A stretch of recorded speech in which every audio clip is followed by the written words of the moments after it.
ದಕ್ಷಿಣ ಕನ್ನಡ ಜಿಲ್ಲೆ ಹಾಗೂ ಉಡುಪಿ ಜಿಲ್ಲೆಯಲ್ಲಿ ವ್ಯಾಪಕ ಮಳೆಯಾಗ್ತಾ ಇದ್ದು ಹಲವಾರು ಕುಟುಂಬಗಳು ಸಂಕಷ್ಟಕ್ಕೆ ಸಿಲುಕಿದೆ.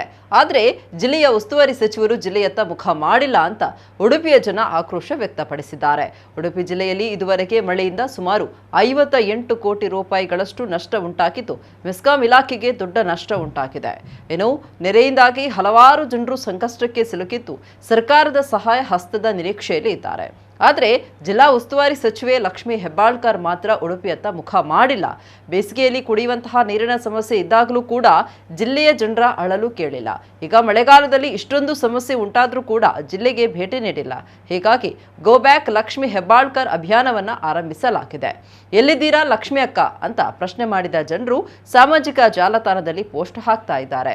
ಇದೇ ವಿಚಾರವಾಗಿ ಉಸ್ತುವಾರಿ ಸಚಿವೆ ವಿರುದ್ಧ ಆಕ್ರೋಶ ವ್ಯಕ್ತಪಡಿಸಿದ ಶಾಸಕ ಯಶ್ಪಾಲ್ ಸುವರ್ಣ ಸಚಿವರು ಕೇವಲ ಸರ್ಕಾರಿ ಕಾರ್ಯಕ್ರಮಕ್ಕೆ ಸೀಮಿತವಾಗಿದ್ದಾರೆ ಅಂತ ಹೇಳಿದ್ದಾರೆ.